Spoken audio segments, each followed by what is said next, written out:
Hello students, today will be discuss about character of Paul. ये जो character है ये बॉडली हार्म है, जो कि मार्गरेट एटवुड ने लिखा है। ओके, ये नॉवेल एक। Paul is the third man who enters Rainey's life.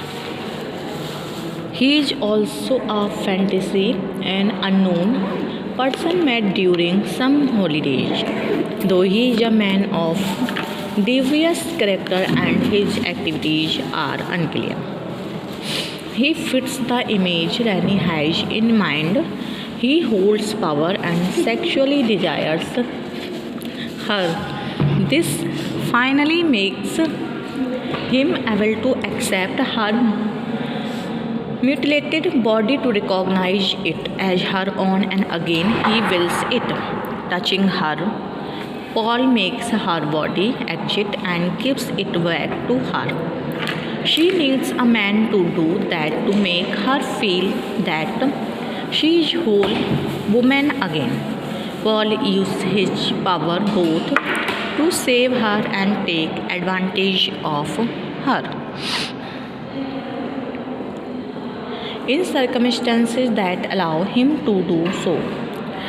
Rani feels so lost in Saint Anthony that she is ready to follow and allow or obey anyone and pretty much everyone on the island, except he realizes that though he law in our society now allow women to be in charge of themselves, Rani finds herself in a situation when she depends upon men. It is because of this that she gets involved in something she has nothing to do with and is not able to save herself.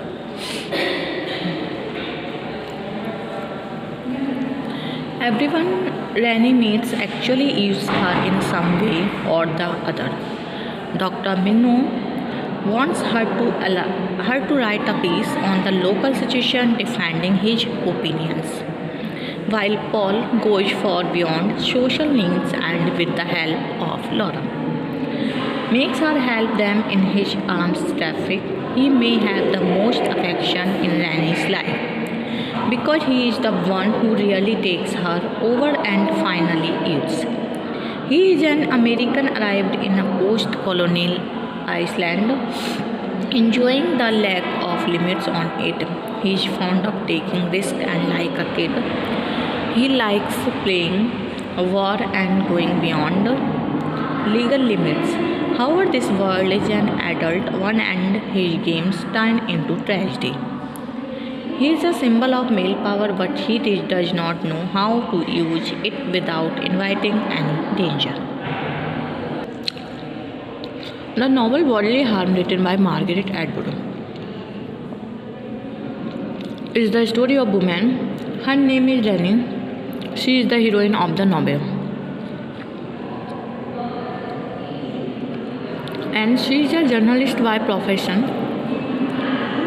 She writes articles on travel, fashion, and lifestyle. There is no hero in the novel, though there comes three men in her life.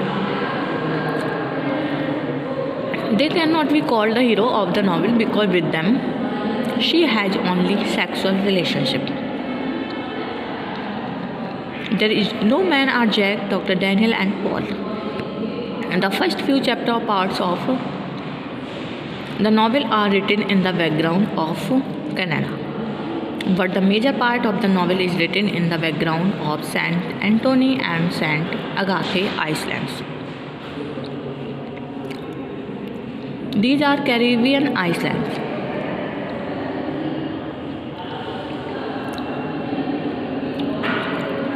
First of all, she comes into contact with Jack, who is a colored man.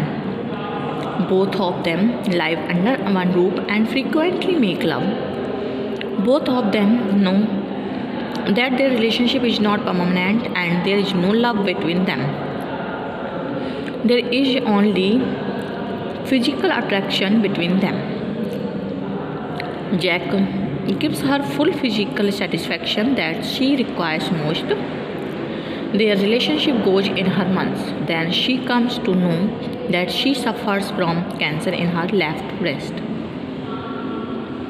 She gets worried, is always lost in her work. She feels that her survival is almost impossible.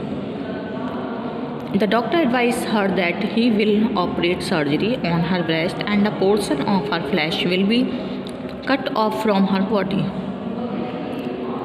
The doctor said that it is the only way to save her life. Finding no other way, she becomes ready for the operation. But now she is lost in thought that after removing her breast, her beauty and attraction will be lost. And it will be very difficult for her to live the rest of her life. When Jack comes to know that she suffers from cancer, he begins to maintain a distance from her. He does not get any erection when he tries to make love with her. Finally, he develops intimacy with another woman and goes away with her, leaving Rennie all alone. Rennie and Jack never meet again. He comes only in her imagination. She remembers him only for his extraordinary sexual power. Rennie's breast is operated and it is Dr. Daniel who does the operation. He assures Rennie that the least portion of her flesh will be cut off and she will be saved, and he actually saves her. But now she is always worried about her charm and attraction.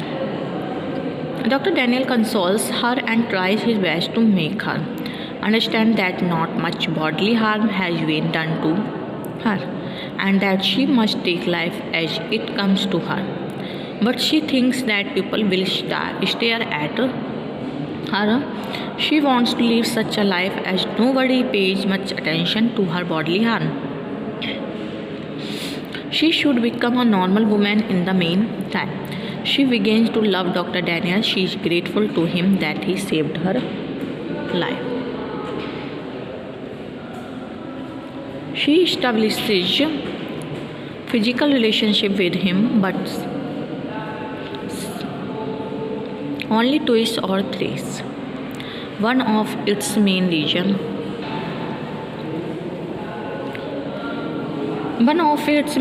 is that Dr. Daniel is a married man and he is devoted to his profession. He is too busy to spare time for romance. Observing Dr. Daniel's indifference towards herself, she gets dejected. Besides, Dr. Daniel does not give her so much sexual satisfaction as Jack would give. Slowly and gradually, their relationship comes to an end. Now Rennie does not want to live in Canada. She wants to go to some hot country where she is not kept under a watch and where she can do her work of writing peacefully. Someone suggests to her to go to St. Anthony, which is Caribbean island, and she comes to St. Anthony. While flying to St. Anthony, she meets Dr. Minnow on the plane. Dr. Minnow is a familiar figure in St. Anthony. He is a specialist of disease of sheep.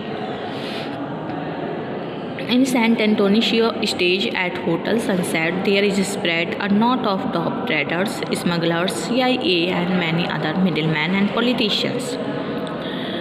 Rennie fails to understand them and falls a prey to them. Since she is a journalist by profession and is not involved in any kind of illegal activity and spying, she is unable to know how these people operate their business. She is not aware even of the fact that she is being watched in St. Anthony. Here, first of all, she meets Paul. Both exchange glances in the dining hall of the hotel and they are attracted to each other. Soon this introduction is changed into a friendship, and from friendship to sexual relationship. But there is neither any permanency or any love in this relationship. Paul takes her to various spots for sightseeing. From his dubious activities, Rani draws the conclusion that he is an agent of CIA. Though he tells about himself that he is a connection, and it is true, he works as a connection or mediator among people involved in illegal trades. He has a few votes and he uses them to bring drugs and guns from the other countries. In meantime, Dr. Minnu also comes to meet her and takes her to a botanical garden and some other worth seeing spots. Minnu warns him not to be in contact with Paul as it may be harmful for her. Paul is a politician and is contesting election and has a number of supporters. Rani meets another woman in the hotel. Her name is Laura, who is in the contact with Paul and is involved in the illegal trade of both of them are associated with each other. Rani comes to know of it much later. Laura tells Rani that there is an 80 years old grandmother of her in Agathe, another small town or island close to Saint Antonio. Her name is Olivia and there is none to look after. If she does not go there to look after her, she will die.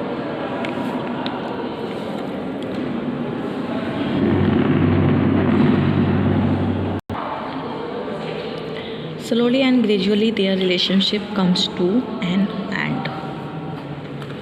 Now Rani does not want to live in Canada. She wants to go to some hot country where she is not kept under a watch and where she can do her work of writing peacefully.